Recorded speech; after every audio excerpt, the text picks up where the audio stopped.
Hello everyone, मैं doctor Mamta Sharma ਅੱਜ ਫਿਰ ਹਾਜ਼ਰ ਹਾਂ ਤੁਹਾਡੇ ਸਾਹਮਣੇ ਇੱਕ ਨਵਾਂ ਟੌਪਿਕ ਲੈ ਕੇ UTI ਯੂਰਿਨਰੀ ਟਰੈਕ ਇਨਫੈਕਸ਼ਨ। ਇਸ ਬਾਰੇ ਮੈਨੂੰ ਬਹੁਤ ਸਾਰੇ ਪੇਸ਼ੈਂਟ ਦੀ ਕੁਆਰੀਜ਼ ਆਈਆਂ ਸੀ ਔਰ ਅਬਾਊਟ 80 to 90% ਵੂਮਨ ਇਹਦੇ ਨਾਲ ਸਫਰ ਕਰਦੀਆਂ ਹਨ ਔਰ ਮੈਂ ਅੱਜ ਇਹਦੇ ਵਿੱਚ ਤੁਹਾਡੇ ਨਾਲ ਡਿਟੇਲ ਸਾਰਾ ਸਾਂਝਾ ਕਰੂੰਗੀ ਕਿ ਇਸ ਦੇ ਹੋਣ ਦੇ ਕਾਰਨ ਕੀ ਹਨ, ਇਸ ਦੇ ਮੇਨ ਸਿੰਪਟਮ ਕੀ ਹਨ ਔਰ ਅਸੀਂ ਇਸ ਦਾ ਕਿਸ ਤਰ੍ਹਾਂ ਪਰਹੇਜ਼ ਨਾਲ ਇਸ ਨੂੰ ਠੀਕ ਕਰ ਸਕਦੇ ਹਾਂ। और बाद विच मैं थोड़े जे घरेलू इलाज भी ये बारे दसूँगी। और सब तो पहला यूरिनरी ट्रैक इन्फेक्शन का मतलब है कि जो भी किसी पेशेंट के यूरिन दे विच इन्फेक्शन होंदी है उसनों असीं यूरिनरी ट्रैक इन्फेक्शन कहते हाँ। और ये मेन जिहड़ा पेशेंट नूं की लक्षण होंदे हैं, पहला तो पेशेंट नूं बर्निंग मिक्चुरेशन जिन्हों कहते हैं कि पेशाब करन दे दौरान जलन होना, दूसरा दर्द होना, तीसरा फ्रीक्वेंसी ऑफ मिक्चुरेशन यानी कि किसी नूं पेशाब बार बार आना और जिस तरह उन्होंने रात को भी 2 to 3 बार उठना पे, तीसरा अर्ज टू यूरीनेट मतलब कि पेशेंट एक बार यूरिन पास करके आंदा है लेकिन उन्होंने फिर भी लग रहा है कि हजे उन्होंने होर जान की ज़रूरत है। चौथा मेन उन्होंने जिहड़ा नीचे लोअर एबडोमेन है उहदे विच पेन होनी शुरू हो जाती है और कई बार फाउल स्मैल भी और एक पंजन जी स्मैल आती है, उस दा भी एक असीं लक्षण मान सकते हैं कि पेशेंट नूं यूरिनरी ट्रैक इन्फेक्शन है। और जिहड़े मेन इहदे कारण हैं वो इहदे कारण असीं पहला कारण सब तो है कि जिहड़ा पेशेंट पानी घट पींदे हैं। नॉर्मली लेडीज़ ये प्रॉब्लम होंदी है कि वो सारे दिन दे विच जिहड़ा वाटर इनटेक है वो बहुत घट लैंदियां हन जिहदे करके कि फ्लश आउट हो ही नहीं सकते जिहड़े भी बैक्टीरिया हैं। सैकेंड ਇਹਦਾ ਕਾਰਨ ਜਿਹੜਾ ਬਹੁਤ ਮੇਨ ਹੈ कि एक तो पानी घट पीना और दूसरा यूरिन ਨੂੰ होल्ड करके रखना, यानी कि जिदा कोई ऑफिस च काम कर रहा है या अपने काम च रुझा हुआ है ज़्यादातर वो अवॉइड करते हैं कि या किते बाहर जा रहे हैं तो वो कोशिश करते हैं कि घर जाके ही यूरिन पास करना है। ये भी एक बहुत बड़ा कॉज है कि urine time to time pass करना ज़रूरी है। जिस तरह असीं नॉर्मल भी कहते हैं कि जो कोई पानी बहता रहिंदा है तो उत्थे काई दे चांसिस घट होंदे हैं, जिहड़ी जगह ते पानी स्टैगनेंट हुंदा है उत्थे इन्फेक्शन के चांसिस या बैक्टीरिया नूं ग्रो करन दे चांसिस वध जांदे हन। इस तो इलावा जिहड़ा मेन लेडीज़ दे विच ज़्यादा होने का कारण है वो ये है कि जो यूरेथरा या असीं कह सकते हैं कि जिथों डिलीवरी होंदी है वो पार्ट भी जिहड़ा है वो रैक्टम दे काफ़ी नेड़े हुंदा है। और जदों भी कोई भी पेशेंट ज़्यादा लेडीज़ च भी गलती करते हैं कि पिछे तो अगे नूं साफ करते हैं। जो भी तुसी टॉयलेट या वॉशरूम जाओ हमेशा कोशिश करो जिहड़ा वाइप करना है वो अगे तो पिछे वाल करना है, क्योंकि जिहड़ा मेन स्टूल है इहदे करके ईकोलाई इन्फेक्शन होने के भी चांसिस हो जाते हैं। और इस तो इलावा जिहड़ा रीज़न है वो है अनहाइजीनिक कंडीशन, जिद्दां कि जो पीरियड्स आते हैं उदों अपने पैड्स प्रॉपर नहीं यूज़ करने या अपने जिहड़े इनरवेयर है उन्हों ध्यान ना रखना, वो भी एक कारण हो सकता है। तीसरा जिहड़ा मेन एक होर कारण जिहड़ा इहदा है वो ये है कि हमेशा बिना ड्राई किए कपड़े पहनना। जो भी असी किसी भी वॉशरूम वगैरह जाते हैं तो हमेशा उत्थे टैप करना चाहिए, उस एरिया को सुका लेना चाहिए। जो भी पेशेंट उत्थे मॉइस्ट ज़्यादा रखेगा उत्थे बैक्टीरिया दे ग्रो करन दे चांसिस हमेशा वध जाते हैं। तो ये मेन जिहड़े रीज़न है ये होंदे हैं कि जिहदे करके यूरिनरी ट्रैक इन्फेक्शन होने दे चांसिस होंदे हैं। और इहदा मेन पेशेंट में जिहड़े सिम्पटम हैं और जे पेशेंट अपना यूरिन टेस्ट करवाने जाते हैं उहदे लई प्रिकॉशन रखो कि एक तो पहला घर चो बॉटल नहीं लैनी, हमेशा एक स्टरलाइज्ड कंटेनर लैब तो लेना है और वो कंटेनर दे विच जो यूरिन तुसी अपना सैंपल नहीं देना चाहते हो तो एक गल दा मेन ध्यान रखो कि पहला यूरिन नहीं देना, लास्ट यूरिन जो तुसी यूरिन पास कर रहे हो फर्स्ट स्ट्रीम नहीं देनी, लास्ट नहीं देनी, मिड स्ट्रीम हमेशा। और कोशिश करो कंटेनर के आस पास ना लगे, डायरैक्ट कंटेनर से जाए और उस तो बाद तुसी यूरिन जिहड़ा है वो तुसी अपनी लैब च दे सकते हो।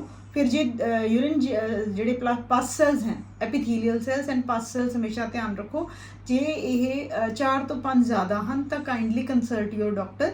और जे उस तो भी जिदा 10 तो भी ज़्यादा आते हैं तो कल्चर जरूर करवा लो ताकि तुसी पहला एक एंटीबायोटिक ना लो और कल्चर की रिपोर्ट देख के जिहड़ा एग्जैक्ट एंटीबायोटिक है वो तुहानूं लेना चाहिए है और वो बिना डॉक्टर की कंसल्टेशन तो नहीं लेना चाहिए। इस तो इलावा ज़्यादा मैं हर पेशेंट को ये समझाना चाहती हाँ कि यूरिनरी ट्रैक इन्फेक्शन जिस तरह मैं तुहानूं दस्सिया इहदे कारण है ਉਸੇ ਤਰ੍ਹਾਂ ਇਹਨੂੰ ਅਸੀਂ ਪ੍ਰੀਵੈਂਟ ਕਿੱਦਾਂ ਕਰ ਸਕਦੇ ਹਾਂ, ਇਹ ਬਹੁਤ ਇੰਪੋਰਟੈਂਟ ਹੈ। ਔਰ ਇਸ ਨੂੰ ਪ੍ਰੀਵੈਂਟ ਕਰਨਾ ਇਸ ਕਰਕੇ ਵੀ ਜ਼ਰੂਰੀ ਹੈ ਕਿ ਅਗਰ ਇਸ ਦਾ ਧਿਆਨ ਨਾ ਰੱਖਿਆ ਜਾਏ ਤਾਂ ਇਹ ਬੈਕ ਫਲੋ ਹੋ ਕੇ ਗੁਰਦਿਆਂ ਤੇ ਯਾਨੀ ਕਿਡਨੀ ਤੇ ਵੀ ਬੁਰਾ ਅਸਰ ਪਾਉਂਦਾ ਹੈ ਔਰ ਪੇਸ਼ੈਂਟ ਦੀ ਹਮੇਸ਼ਾ ਸਿਹਤ ਤੇ ਨੁਕਸਾਨਦਾਈ ਹੁੰਦਾ ਹੈ ਅੱਗੇ। ਤਾਂ ਇਸ ਕਰਕੇ ਮੇਨ ਇਹਦਾ ਜਿਹੜੇ ਪ੍ਰੀਵੈਂਸ਼ਨ ਕਰਨੇ ਹਨ, ਉਹਦਾ ਸਭ ਤੋਂ ਪਹਿਲਾਂ ਤਾਂ ਆਪਣਾ 1 ਤੋਂ 1.5 ਲੀਟਰ ਲਿਕੁਇਡ ਡਾਈਟ, ਮੈਂ ਸਿਰਫ ਪਾਣੀ ਨਹੀਂ ਕਹਿ ਰਹੀ, ਮੈਂ ਕਹਿ ਰਹੀ ਹਾਂ ਕਿ ਲਿਕੁਇਡ ਡਾਈਟ ਹਮੇਸ਼ਾ ਜ਼ਿਆਦਾ ਲੈਣੀ ਚਾਹੀਦੀ ਹੈ, ਜਿਹਦੇ ਵਿੱਚ ਤੁਸੀਂ ਪਾਣੀ, ਲੱਸੀ, ਨਿੰਬੂ ਪਾਣੀ, ਜੂਸ, ਦੁੱਧ, ਇਹ ਸਾਰੀ ਲਿਕੁਇਡ ਫਾਰਮ 'ਚ, ਕੋਕੋਨਟ ਵਾਟਰ ਅੱਜ ਕੱਲ੍ਹ ਬਹੁਤ ਅੱਛੀ ਫਾਰਮ ਜਿਹੜੀ ਚੀਜ਼ ਹੈ ਲਿਕੁਇਡ ਅਸੀਂ ਲੈ ਸਕਦੇ ਹਾਂ, ਉਹਨੂੰ ਰੈਗੂਲਰ ਬੇਸ 'ਤੇ ਲੈਣਾ ਚਾਹੀਦਾ ਤਾਂ ਕਿ ਤੁਹਾਡੀ ਕਿਡਨੀਜ਼ ਹਮੇਸ਼ਾ ਫਲਸ਼ ਆਊਟ ਕਰਦੇ ਰਹਿਣ। ਦੂਸਰਾ, ਪੇਸ਼ੈਂਟ ਨੂੰ ਹਮੇਸ਼ਾ ਸਿਟਰਸ ਫਰੂਟ ਹਮੇਸ਼ਾ ਜ਼ਿਆਦਾ ਲੈਣੇ ਚਾਹੀਦੇ, ਇਮਿਊਨਿਟੀ ਵੀ ਵਧਾਉਂਦੇ ਆ ਔਰ ਉਸ ਤਰ੍ਹਾਂ ਵੀ ਜਿੱਦਾਂ ਹੁਣ ਸਰਦੀਆਂ ਆ ਗਈਆਂ, ਆਂਵਲਾ ਬਹੁਤ ਅੱਛਾ ਆ ਰਿਹਾ ਹੈ, ਠੀਕ ਹੈ, ਮੌਸੰਮੀ, ਸੰਤਰਾ, ਇਹ ਆਪਣੀ ਡਾਈਟ 'ਚ ਰੈਗੂਲਰ ਰੱਖੋ। ਔਰ ਪੇਸ਼ੈਂਟ ਨੂੰ ਹਮੇਸ਼ਾ ਇਹ ਚਾਹੀਦਾ ਹੈ ਕਿ ਰਾਤ ਨੂੰ ਸੌਣ ਤੋਂ ਪਹਿਲਾਂ ਆਪਣਾ ਯੂਰਿਨ ਹਮੇਸ਼ਾ ਪਾਸ ਕਰਕੇ ਫਿਰ ਸੌਣ। ਔਰ ਜਿਹੜੇ ਪੇਸ਼ੈਂਟ ਸੈਕਸੁਅਲੀ ਐਕਟਿਵ ਹੈ ਉਹ ਇੰਟਰਕੋਰਸ ਤੋਂ ਬਾਅਦ ਆਪਣਾ ਵਜਾਈਨਲ ਵਾਸ਼ ਹਮੇਸ਼ਾ ਕਰਨ। ਔਰ ਇੱਕ ਹੋਰ ਮਿਥ ਹੈ ਕਿ ਸਾਨੂੰ ਰੈਗੂਲਰ ਵਜਾਈਨਲ ਵਾਸ਼ ਯੂਜ਼ ਕਰਨਾ ਚਾਹੀਦਾ, ਨਹੀਂ ਬੇਟਾ, ਕਿਉਂਕਿ ਜਿਹੜਾ ਤੁਹਾਡਾ ਵਜਾਈਨਾ ਦਾ pH ਹੈ ਐਸਿਡਿਕ ਹੈ। ਜੇ ਤੁਸੀਂ ਰੈਗੂਲਰ ਵਜਾਈਨਲ ਵਾਸ਼ ਯੂਜ਼ ਕਰੋਗੇ ਤਾਂ ਤੁਸੀਂ ਆਲਟਰ ਕਰ ਦੋਗੇ, ਉੱਥੇ ਬੈਕਟੀਰੀਆ ਦੇ ਚਾਂਸਸ ਵੱਧ ਜਾਂਦੇ ਆ। Whenever you go to a public washroom ਤਾਂ ਆ ਕੇ ਜਾਂ ਫਿਰ ਹਫਤੇ 'ਚ 2 ਦਿਨ ਜਦੋਂ ਤੁਹਾਨੂੰ ਲੱਗਦਾ ਹੈ ਕਿ ਤੁਸੀਂ ਕਿਸੇ ਬਾਹਰ ਯੂਰਿਨ ਪਾਸ ਕੀਤਾ ਹੈ ਤਾਂ ਆਪਣਾ ਹਾਈਜੀਨ ਵਾਸ਼ ਯੂਜ਼ ਕਰਨਾ ਚਾਹੀਦਾ। ਅਦਰਵਾਈਜ਼ ਸਿੰਪਲ ਪਲੇਨ ਵਾਟਰ ਦੇ ਨਾਲ ਹੀ ਹਮੇਸ਼ਾ ਵਾਸ਼ ਕਰੋ। ਜਿਸ ਤਰ੍ਹਾਂ ਮੈਂ ਪਹਿਲਾਂ ਵੀ ਇੱਕ ਰੀਜ਼ਨ ਦੱਸਿਆ ਹੈ ਕਿ ਈਕੋਲਾਈ ਦੇ ਚਾਂਸਸ ਜਿਹੜੇ ਹੈ ਉਹ ਅਸੀਂ ਪਿੱਛੇ ਤੋਂ ਅੱਗੇ ਵੱਲ ਕਹਿੰਦੇ ਹਾਂ ਕਿ ਵਾਸ਼ ਕਰਨਾ ਜਿਹੜਾ ਹੈ ਉਹ ਗਲਤ ਹੈ, ਹਮੇਸ਼ਾ ਫਰੰਟ ਟੂ ਬੈਕ ਜਾਂ ਕਿ ਯੂਰਿਨ ਵਾਲੀ ਜਗ੍ਹਾ, ਫਿਰ ਉਸ ਤੋਂ ਬਾਅਦ ਰੈਕਟਮ ਬਾਅਦ ਦੇ ਵਿੱਚ ਵਾਸ਼ ਕਰਨਾ ਚਾਹੀਦਾ ਹੈ। ਤੀਸਰਾ, ਜੈਟ ਦਾ ਯੂਜ਼ ਬਹੁਤ ਘੱਟ ਕਰਨਾ ਚਾਹੀਦਾ। ਜਿਹੜੇ ਪੇਸ਼ੈਂਟ ਰੈਗੂਲਰ ਜੈਟ ਦਾ ਯੂਜ਼ ਕਰਦੇ ਆ ਉਹਨਾਂ 'ਚ ਵੀ ਇਹ ਆਉਂਦਾ ਹੈ, ਕਿਉਂਕਿ ਰੀਜ਼ਨ ਹੈ ਕਿ ਜੈਟ ਡਾਇਰੈਕਟ ਇੰਟਰਨਲ, ਉੱਥੇ ਹਮੇਸ਼ਾ ਫਿਰ ਮੋਇਸਚਰ ਜ਼ਿਆਦਾ ਰਹਿਣ ਦੇ ਚਾਂਸਸ ਹੁੰਦੇ ਹਨ। ਹਮੇਸ਼ਾ ਕੋਸ਼ਿਸ਼ ਕਰੋ ਕਿ ਬਹੁਤ ਜ਼ਿਆਦਾ ਤੇਜ਼ ਜੈਟ ਜਿਹੜਾ ਹੈ ਉਹ ਘੱਟ ਯੂਜ਼ ਕਰੋ।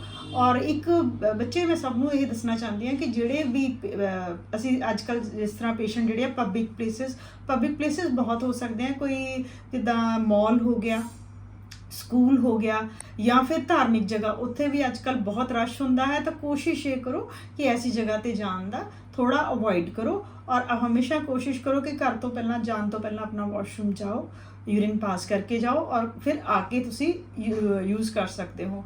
ਇੱਕ ਲੇਡੀਜ਼ ਜਿਹੜਾ ਮੇਨ ਹੋਰ ਕਾਰਨ ਹੈ ਕਿ ਸੈਨੀਟਰੀ ਨੈਪਕਿਨਸ ਜਿਹੜੇ ਹੈ ਉਹ ਆਪਣੇ ਹਮੇਸ਼ਾ ਐਲੋਵੇਰਾ ਵਾਲੇ ਯੂਜ਼ ਕਰੋ ਤਾਂ ਕਿ ਕੋਈ ਵੀ ਕਦੇ ਵੀ ਕਿਸੇ ਵੀ ਪੇਸ਼ੈਂਟ ਨੂੰ ਸਕਿਨ ਰੈਸ਼ ਨਾ ਹੋਏ ਔਰ ਉਸ ਤੋਂ ਬਾਅਦ ਫਿਰ ਅੱਗੇ ਇਹਨਾਂ ਚੀਜ਼ਾਂ 'ਚ ਲੀਡ ਨਾ ਕਰਨ। ਔਰ ਜਿਸ ਤਰ੍ਹਾਂ ਅਸੀਂ ਸ਼ੁਰੂ ਤੋਂ ਹੀ ਕਹਿੰਦੇ ਹਾਂ prevention is always better than cure, ਤਾਂ ਮੈਨੂੰ ਲੱਗਦਾ ਕਿ ਤੁਹਾਡੇ ਲਈ ਇਹ ਜਾਣਕਾਰੀ ਹਮੇਸ਼ਾ ਫਲਦਾਈ ਹੋਏਗੀ। ਔਰ ਜਿਹੜਾ ਮੈਂ ਤੁਹਾਨੂੰ ਰੂਟੀਨ 'ਚ ਇੱਕ ਦੱਸਣਾ ਚਾਹੁੰਦੀ ਹਾਂ ਕਿ ਅਸੀਂ ਘਰੇਲੂ ਜੇ ਕਿਸੇ ਪੇਸ਼ੈਂਟ ਨੂੰ ਇਹ ਪ੍ਰੋਬਲਮ ਹੁੰਦੀ ਹੈ ਤਾਂ ਅਸੀਂ ਕੀ ਯੂਜ਼ ਕਰ ਸਕਦੇ ਹਾਂ, ਕ੍ਰੈਨਬੇਰੀ ਜੂਸ, ਉਹ ਬਹੁਤ ਅੱਛਾ ਹੁੰਦਾ ਹੈ ਇਹਦੇ ਲਈ। ਉਹ ਜੇ ਤੁਸੀਂ ਰੈਗੂਲਰ ਹਫਤੇ 'ਚ 2-3 ਵਾਰ ਲਓਗੇ ਉਹ ਵੀ ਠੀਕ ਹੈ। ਬਾਕੀ ਅਨਾਰ ਦਾ ਜੂਸ, ਆਂਵਲਾ ਮੈਂ ਪਹਿਲਾਂ ਹੀ ਦੱਸਿਆ ਹੈ। ਜੇ ਰੈਗੂਲਰ ਬੇਸਿਸ 'ਤੇ ਤੁਸੀਂ ਲਓਗੇ ਲੱਸੀ ਇੱਕ ਬਹੁਤ ਅੱਛਾ ਐਲਕਲਾਈਜ਼ਰ ਹੈ ਜਿਹੜਾ ਤੁਹਾਡੇ ਘਰ 'ਚ ਹੀ ਹੈ ਔਰ ਇਹਨੂੰ ਕੋਸ਼ਿਸ਼ ਇਹ ਕਰਨਾ ਹੈ ਕਿ ਫਰੈਸ਼ ਬਣਾ ਕੇ ਲਓ। ਔਰ ਜਿੰਨਾ ਤੁਸੀਂ ਆਪਣੀ ਬਾਡੀ ਨੂੰ ਹਾਈਜੀਨ 'ਚ ਰੱਖੋਗੇ, ਹਾਈਡਰੇਟਿਡ ਰੱਖੋਗੇ, ਮੈਨੂੰ ਨਹੀਂ ਲੱਗਦਾ ਕਿ ਕਿਸੇ ਪੇਸ਼ੈਂਟ ਨੂੰ ਜਲਦੀ ਇਹ ਪ੍ਰੋਬਲਮ ਆਉਂਦੀ ਹੈ। ਔਰ ਜੇ ਤੁਹਾਨੂੰ ਮੇਰੀ ਇਹ ਜਾਣਕਾਰੀ ਚੰਗੀ ਲੱਗੀ ਹੈ ਤਾਂ ਜਾਂ ਤੁਸੀਂ ਕਿਸੇ ਹੋਰ ਟੌਪਿਕ 'ਤੇ ਮੇਰੇ ਤੋਂ ਜਾਣਕਾਰੀ ਲੈਣਾ ਚਾਹੁੰਦੇ ਹੋ ਤਾਂ ਕਾਈਂਡਲੀ ਮੈਨੂੰ ਇਨਬੌਕਸ ਕਰੋ। ਬਹੁਤ ਬਹੁਤ ਧੰਨਵਾਦ, ਸ਼ੁਕਰੀਆ।